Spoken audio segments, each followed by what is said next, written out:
श्री राधे कृष्ण। हर हर महादेव। दोस्तों, वैशाख के ठाकुर की जय। वैशाख का पवित्र महीना चल रहा है। इस पवित्र महीने में थोड़ा सा भी पुण्य हमें बहुत अधिक फल देने वाला होता है। इस पवित्र महीने में नियम से स्नान और तुलसी की पूजा भक्तों के जीवन को खुशियों से भर देती है। अब आज इस वीडियो में मैं आपको वैशाख मास में कहीं सुनी जाने वाली तुलसी सींचने की कहानी बताती हूँ। वैशाख महत्तम का अध्याय सुनने के बाद यह कहानी सुने। हाथ में फूल, तिल या चावल और दक्षिणा रखें। चलिए भक्तों, कहानी शुरू करते हैं। प्रेम, मन और भाव से सुने। प्रेम से बोलो तुलसी माता की जय। वैशाख के ठाकुर की जय। बहुत पुरानी बात है।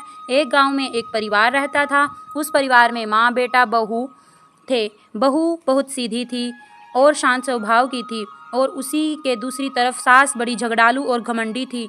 वो अपनी बहू पर बहुत अत्याचार करती थी।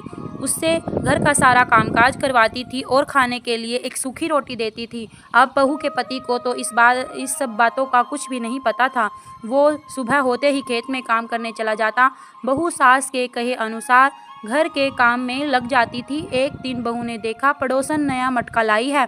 पड़ोसन ने बात ही बात में बहू को बताया कि वो वैशाख स्नान करने की तैयारियां कर रही है। बहू को वैशाख मास के बारे में कुछ भी नहीं पता था, इसलिए वह पड़ोसन से पूछने लगी। तो पड़ोसन ने उसे पूरी जानकारी देते हुए बताया कि वैशाख का पवित्र महीना तुरंत फल देने वाला होता है। साथ ही तुलसी माता की महिमा भी बहू को बताई और कहा, अगर कोई वैशाख में सिर्फ स्नान करके तुलसी माता को सींच दे तब भी उसके जीवन को सभी परेशानियों का अंत हो जाता है।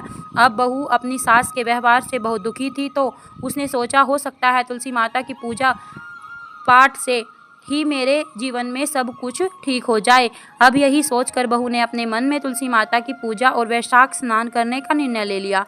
शाम को तुलसी और वैशाख मास की महिमा अपनी सास को बताई। सास बोली, कोई ज़रूरत नहीं है कोई नियम वियम लेने की, घर का काम करो, बस यही तुम्हारे लिए पूजा पाठ है।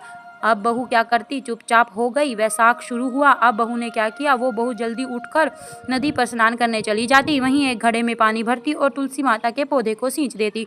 फिर वहीं बैठकर तुलसी माता की कहानी सुन लेती। अब बहू ने यह नियम ले लिया।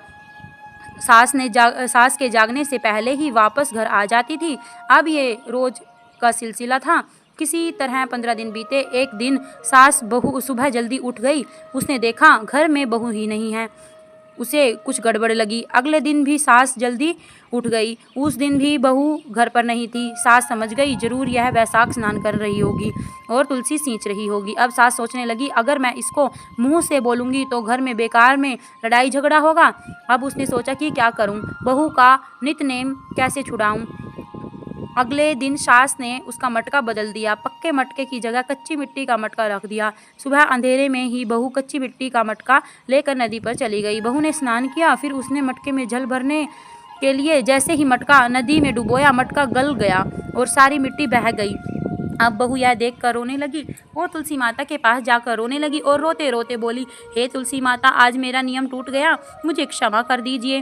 तुलसी माता उसके सामने साक्षात रूप में प्रकट हुई और बोली, आज तुमने जल के स्थान पर अपने आंसुओं से मुझे सींचा है, तुम्हारा नियम पूरा हुआ। बहू ने कहा, माता, मैं कल जल से लेकर कैसे आऊँगी? अगर मेरी सास को यह पता चला कि मैंने मटका नदी में बहा दिया तो वह मुझ पर बहुत गुस्सा करेगी। तुलसी माता ने उसे एक मटका दिया, जिसे लेकर वो खुशी खुशी घर आ गई। सास ने देखा तो वो मटका सोने का था। अब सास के पूछने पर बहू ने सारी बात सच सच बता दी। सास अंदर से बहुत खुश हुई पर बाहर से नाटक करते हुए बोली, अगर सोने के मटके में जल लेकर जाओगी तो गांव वाले इसको छीन लेंगे। तुम कल फिर जाकर अपनी तुलसी माता के आगे रोना, दूसरा मटका मांग लेना। अब बहू बहुत सीधी साधी थी, उसको तो कुछ पता ही नहीं था। अगले दिन तुलसी माता के पास जाकर फिर से रोने लगी। तुलसी माता के पूछने पर उसने सारी बात बता दी।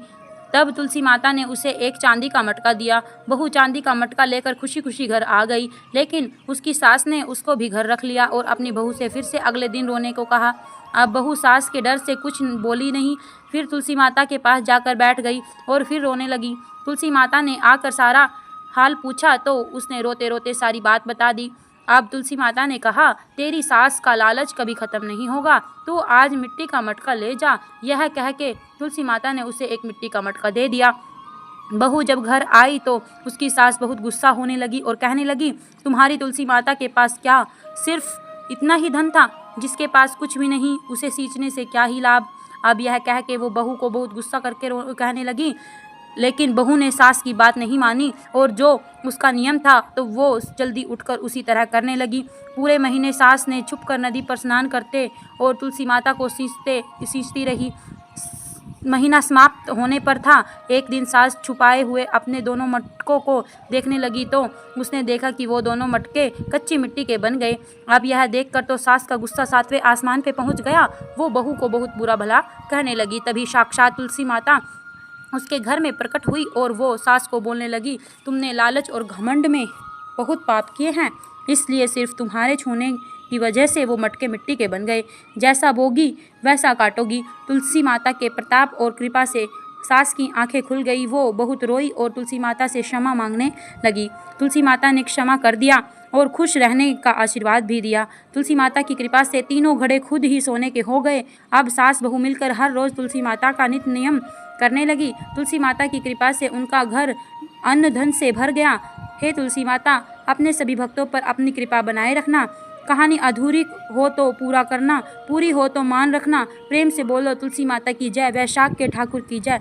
जय लक्ष्मी नारायण भगवान की जय। हर हर महादेव।